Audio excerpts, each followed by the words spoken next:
open. Palakpakan naman po natin. So tara, tingnan natin kung anong meron sa Casa Di Cuadrado. Let's go. Dito yung owner, si Engineer Medel. Hello! So tingnan natin yung mga rooms nila. Ito yung isa sa rooms. Wow, ang ganda. Tingnan yung room nila. Let's go. Oh my God. Ang ganda.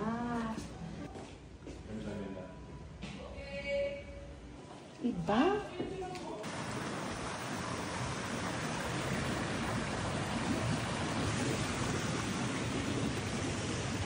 So, ito yung room nila.